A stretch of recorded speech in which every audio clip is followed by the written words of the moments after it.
guys, it's Baby Lee here. Welcome to Real Talk number 4.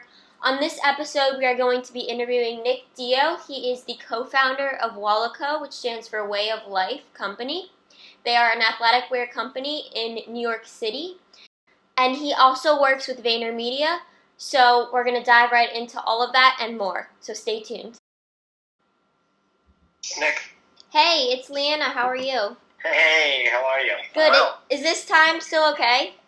yes, yeah, it is. Awesome. I'm gonna, Yeah, so I guess my first question for you is to introduce yourself for those who don't know you. Like, where are you from? What do you do? How did you start? Was what you're doing now what you always thought you wanted to do? I know it's not. I remember you telling me that you were a photographer, which I think is interesting, and I'd love for you to talk about that as well. amazing. So, are you ready for me? I'm ready. Awesome. So, my name is Nick Diodato. I am a creative director for an athletic apparel brand that's rooted in New York City called Way of Life Athletic Company. That's technically my side hustle. My full-time job, I am the head of education and small business education at a company called the Sasha Group, which is a VaynerX company. VaynerX is a holding company, and within it has advertising agencies and marketing agencies. Mm-hmm. Vayner Media being one of them. VaynerX is owned and run by Chairman Gary Vaynerchuk, who I've worked for about 6.5 years now. And it's kind of cool to wake up. I turn 29 next week. Oh, wow. Which is crazy. I had to ask people around me today how old I actually am because I forgot. But it's kind of cool to wake up, I guess 7 years now post-college. Yeah. And look back at this little stint in my career and quite literally feel like I graduated college yesterday. The first 7 years of my career has literally flown by. Yeah. From interning as the first staff photographer at Vayner Media, and then getting that job, and then going on to producing and directing digital commercials for Fortune 500 companies like Budweiser, Bud Light, Toyota, a bunch of brands within the Mondelez portfolio. Mm-hmm. Just really cool, fun stuff. And then to go on in a more operational capacity to operate as the head of business development at one point for Vayner Media, and now kind of throughout this evolution of my career, kind of being this head of education for small to mid-market companies. I would have never have foreseen myself being in this position 7 years ago, but serendipitously things have worked out kind of perfectly to get myself here. Right. That's awesome. That's crazy. So you were, 22, 23? Yeah, I was 22, graduated college, was commuting, 3.5, this is my walked uphill in a snowstorm both ways to school story that all the older people tell the younger people when they talk about their time out of college and their first career. So I'm from New Jersey. Right. I grew up at the Jersey Shore at the beach. I knew I wanted to live and work in New York City. Didn't necessarily have the cash to do it, so I took my first job unpaid for 6 months. I paid $400 a month to commute by train 2.5 hours each way. Whoa. To show up to be the first kind of staff photographer at Vayner Media. Yeah. I did that for 6 months to kind of earn my stripes, make a name for myself, and that's how I landed my first gig. But when I started taking photos at Vayner, the social media, the state of social media was so incredibly new that the majority of photos going up were ones shot on iPhones. And then all of these platforms, when I first joined the company, were just introducing video. Right. So think about that in the context of, in a 7-year period, we've added video, we've added VR, we've added 360, we've added live streaming. None of these things existed 7 years ago, which kind of dates myself in a way. All of a sudden now I'm feeling really old, but it was pretty incredible to have that happen over a 7-year span and really be at the forefront of the evolution of digital marketing. Yeah, it's awesome. I mean, you said 7 years, so 7 years ago. Not to say anything, but to put in perspective.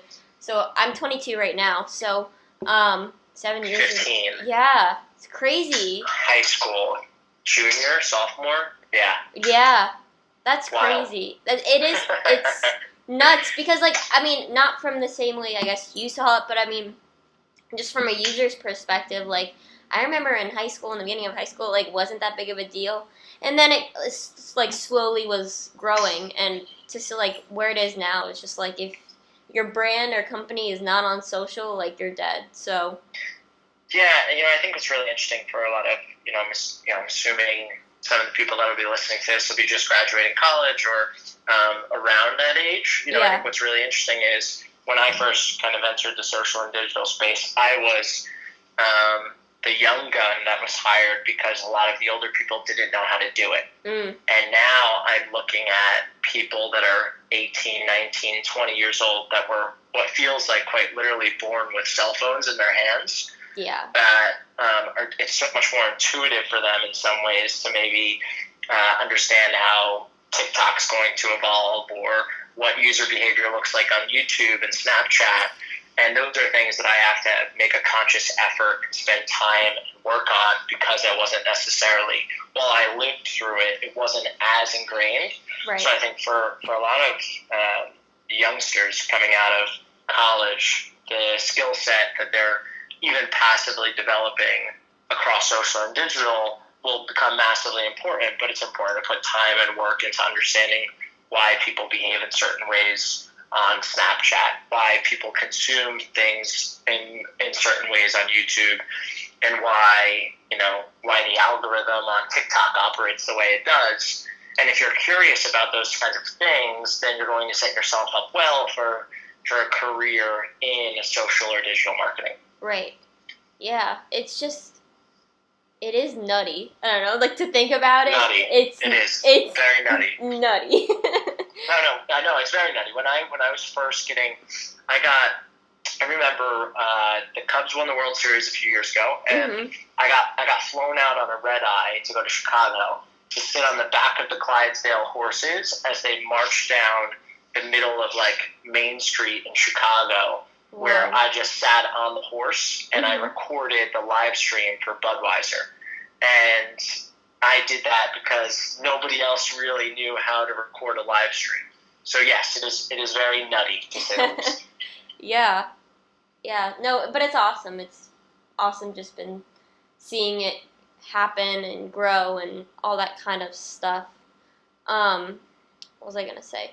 Oh, so how did you find the job for Gary Vee? Like, and also, how'd you find it? And also, how did you know that, like, it was a good opportunity? For sure. So I was a pretty good college student. I wasn't a great high school student. So when I got to college, I was like, okay, I'm gonna give this a real shot. Yeah. I was a pretty good student in college, and I had stumbled across a video on Facebook at the time. We were spending a ton of time on Facebook when we were in college. Yep. And it was one of his videos, and it was one of his early keynotes where he talks about basically pursuing your passion as opposed to not doing something you don't enjoy doing. And I was like, this guy's kind of nuts, but I ended up watching 6 or 7 minutes of the video.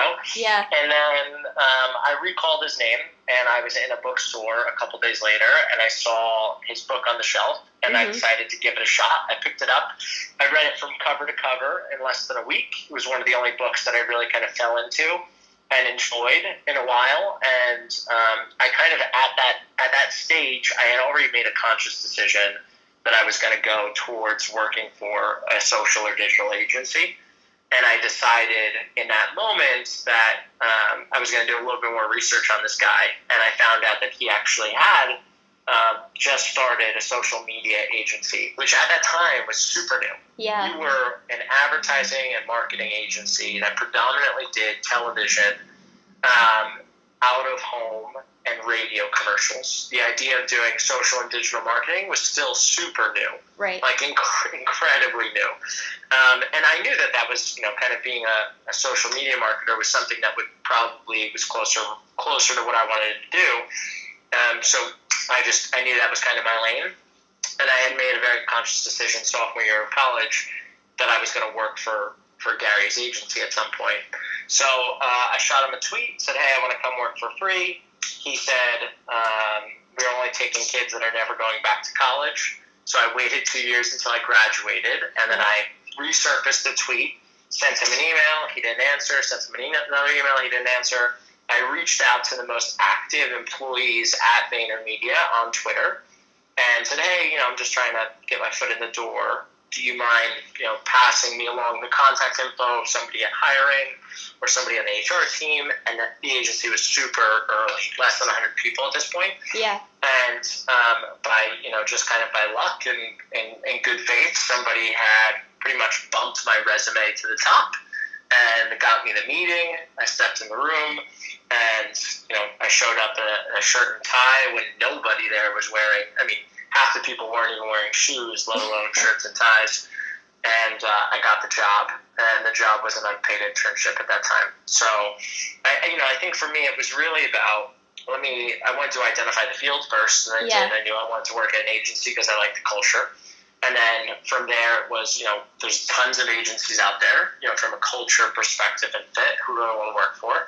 And I knew that I just kind of had a premonition that given kind of Gary's energy, his charisma, the way he talks about the space, that he was going to do something pretty special.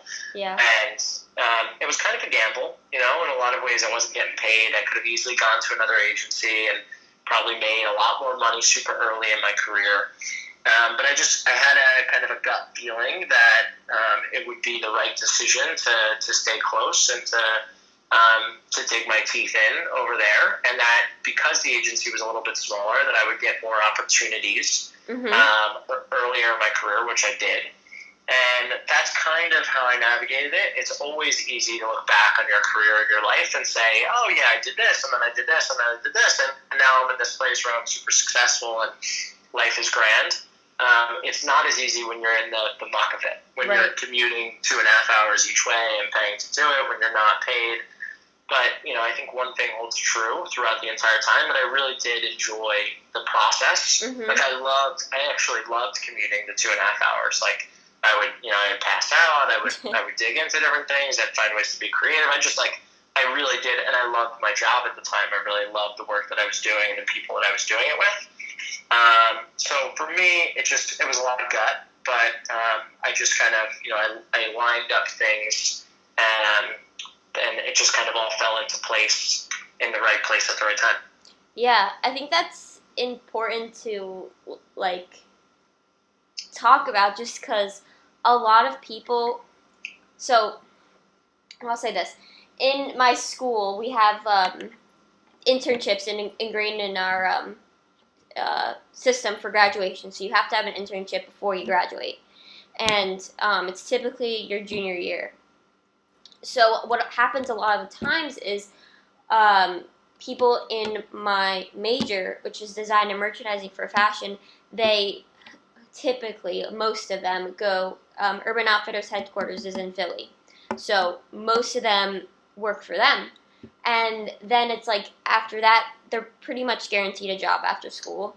And so, while, that's, awesome and amazing and, good for them, I think it's also awesome when you kind of don't know what you, not know what you want to do, but, I'm in the process right now of finding a job. I'm not necessarily saying that, I have to have a job right now, because I am doing this blog stuff, and even though I'm not getting paid, I'm doing this.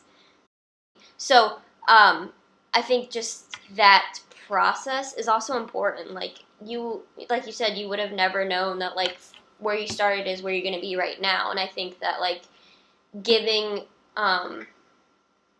trying different things and just taking any opportunity that you can is a good thing to do.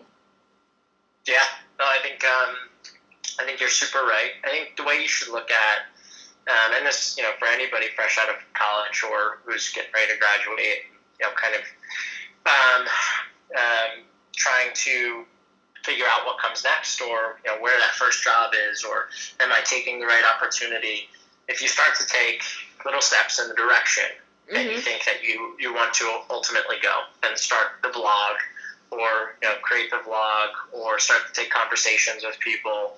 I think all of those steps lead you eventually to the place where you end up. And you can't discredit how important those steps are in the process, because it is not just, hey, I graduated, here's the piece of paper, let me get that, now let me sign my contract at my dream job, and in 6 months' time, fresh out of college, I'm exactly where I thought I would be. It just doesn't happen like that. It really is all of these little things that add up in between. It's that random coffee you took with that person that finally comes to fruition, 2 years later, when your paths cross again, and all of a sudden in a professional capacity, they recall the merit of your character or the creativity in which you approach something with. That I think really makes a difference. Mm-hmm. So I would definitely advise people to lean into experiences like that. Yeah. Super early, even when they don't think that it is. It might even feel a little bit at one point beneath them. Right. Like I just graduated and I put in all this time to be in this position. Here I am, and wait, what? You want me to work for free? Or you want me to take a step backwards and do this thing? I promise you, as somebody who's come out on the other side, that all of those micro decisions ultimately get you to a place where it's just exactly where you thought you would be. Yeah, it all works out in the most, even though it's cliche, it actually does. It does work out.